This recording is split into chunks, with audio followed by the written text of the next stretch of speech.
इस वीडियो में आप देखेंगे कि किस तरह आप अपने HTPOS स्मार्ट एप्लीकेशन के परचेस रिटर्न मॉड्यूल के द्वारा किसी सप्लायर से रिसीव आइटम एंट्री से रिसीव किए गए आइटम को रिटर्न कर सकते हैं। इसके लिए सेटअप बटन पर क्लिक करें। सेटअप विंडो के दूसरे पेज के ऑप्शन परचेस रिटर्न पर क्लिक करें। इसके बाद create purchase return details button पर क्लिक करें और अब आप यहां से उस रिसीव आइटम एंट्री को सेलेक्ट करें जिसके आइटम को आप सप्लायर को रिटर्न करना चाहते हैं। आप रिसीव आइटम एंट्री को सेलेक्ट करने के लिए अपने कीबोर्ड की डाउन एरो बटन को प्रेस करें, जिसके बाद आपको रिसीव आइटम एंट्री की सभी लिस्ट दिखाई देगी, जहां से आप अपनी रिसीव आइटम एंट्री को सेलेक्ट कर सकते हैं या आप इस 3 डॉटेड बटन पर क्लिक करके भी अपनी रिसीव आइटम एंट्री को सेलेक्ट कर सकते हैं। इसके बाद ओके बटन पर क्लिक करें। जैसे ही आप किसी रिसीव आइटम एंट्री को सेलेक्ट करते हैं, उस रिसीव आइटम एंट्री का गोडाउन जहां पर उस आइटम को रिसीव किया गया है और उस सप्लायर का नाम जिससे वह आइटम रिसीव किए गए हैं बाय डिफॉल्ट इन दोनों टेक्स्ट बॉक्स में दिखाई देते हैं। इसके बाद जैसा कि आप देख सकते हैं, आप चाहें तो आइटम के द्वारा भी अपनी रिसीव आइटम एंट्री को सेलेक्ट कर सकते हैं। इसके लिए select receive item entry by item name button पर क्लिक करें और यहाँ पर उस आइटम का नाम सेलेक्ट करें जिसे आप रिटर्न करना चाहते हैं।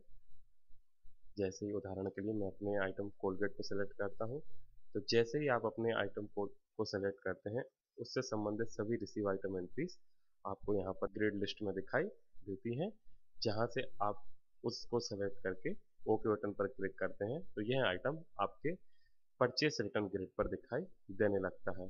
आप चाहें तो अपनी इस सर्च को अपने आवश्यक दिनों के अनुसार भी फिल्टर कर सकते हैं। उदाहरण के लिए यदि आप यहाँ पर 5 दिन देते हैं, तो जैसा कि आप देख सकते हैं, मेरे कोलगेट की लास्ट 5 दिन की एक ही रिसीव आइटम एंट्री दिखाई दे रही है, जहाँ से आप अपनी आवश्यक रिसीव आइटम एंट्री को सेलेक्ट करके उसे परचेस रिटर्न पर पॉपुलेट कर सकते हैं।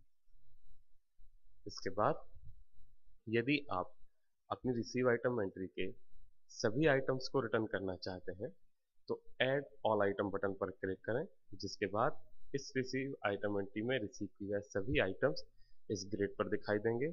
और यदि आप अपनी रिसीव आइटम एंट्री से केवल कुछ ही आइटम को सप्लायर को रिटर्न करना चाहते हैं, तो इसके लिए आप उस आइटम को बार कोड के द्वारा, आइटम नेम के द्वारा या सर्च कोड के द्वारा सेलेक्ट कर सकते हैं। आइटम नेम को सेलेक्ट करने के लिए आप अपने कीबोर्ड के डाउन एरो बटन पर प्रेस करें, जिसके बाद आपको इस रिसीव आइटम एंट्री में रिसीव की गए सभी आइटम की लिस्ट दिखाई देगी, जहां से आप अपने उस आइटम को सेलेक्ट कर सकते हैं जिसे आप रिटर्न करना चाहते हैं। आप चाहें तो इस 3 डॉटेड बटन पर क्लिक करके भी अपने आइटम को सेलेक्ट कर सकते हैं। यहाँ पर मैं अपने सभी आइटम को सेलेक्ट करता हूँ।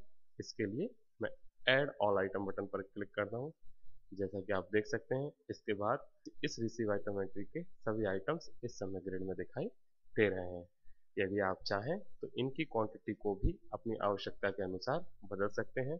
उदाहरण के लिए यदि आप कोलगेट की 50 क्वांटिटी की जगह केवल 30 क्वांटिटी रिटर्न करना चाहते हैं, तो आप इसे यहाँ पर 30 देकर रिटर्न कर सकते हैं।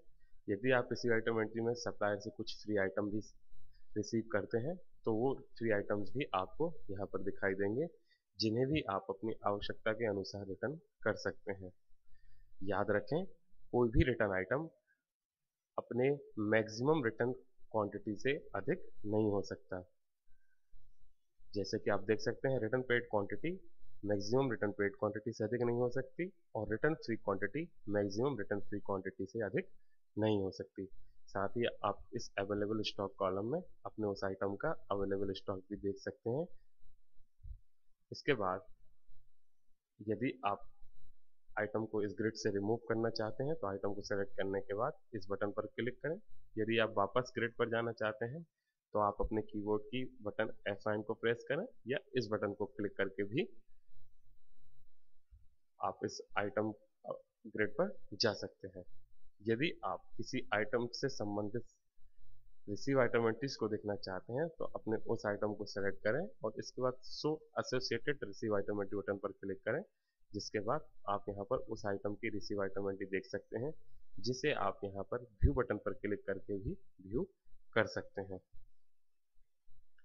इसके बाद यदि आप इस परचेज रिटर्न में अपने कुछ नोट्स को सेव करना चाहते हैं तो आप यहाँ पर अपना नोट दे सकते हैं। इसके बाद सेव बटन पर क्लिक करने से यह परचेज रिटर्न क्रिएट होगा। यदि आप इसका प्रिंट भी साथ में लेना चाहते हैं तो इसके लिए सेव एंड प्रिंट बटन पर क्लिक करें, और यदि आप इस परचेज रिटर्न को कैंसिल करना चाहते हैं तो आप इस कैंसिल बटन पर भी क्लिक कर सकते हैं। यहाँ पर मैं अपने परचेज रिटर्न को क्रिएट करने के लिए सेव बटन पर क्लिक करता हूँ। इसके बाद आप देख सकते हैं कि मेरे परचेज रिटर्न क्रिएट हो गया है। और याद रखें, जैसे ही आप कोई परचेज रिटर्न क्रिएट करते हैं तो वो आइटम जो इस समय आप सप्लायर को रिटर्न कर रहे हैं अपनी आवश्यक मात्रा के अनुसार अपने स्टॉक से कम हो जाते हैं।